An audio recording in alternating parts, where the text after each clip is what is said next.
નમસ્કાર ખેડૂત મિત્રો, સ્વાગત છે તમારું ખેડૂત ચેનલની અંદર। આજે તારીખ 14 જૂન 2024 ને વાર શુક્રવાર। આજના ઊંઝા માર્કેટ યાર્ડના તાજા બજાર ભાવ। તો ખેડૂત મિત્રો, આજે ઊંઝા માર્કેટ યાર્ડની અંદર જીરુનો રેકોર્ડ બેગ ભાવ 6000 રૂપિયા બોલાઈ રહ્યો છે। હાલ જીરુના ભાવમાં વધઘટ સાથે વેપાર જોવા મળી રહ્યો છે, બજાર પણ ટકેલી જોવા મળી રહી છે।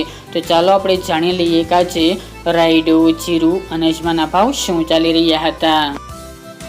ખેડૂત મિત્રો, આજના ઊંઝા માર્કેટ યાર્ડના ભાવ જોઈએ તો જીરુ 4000 થી 6000 રૂપિયા, રાયડો 1080 થી 1080 રૂપિયા, સુવા 1425 થી 2050 રૂપિયા, ઈસબગુલ 2260 થી 3126 રૂપિયા, અજમો 1075 થી 3592 રૂપિયા, વરિયાળી 1050 થી 4755 રૂપિયા અને તલ સફેદ 2125 થી 2540 રૂપિયા। તો ખેડૂત મિત્રો, આ આજના ઊંઝા માર્કેટ યાર્ડના તાજા બજાર ભાવ।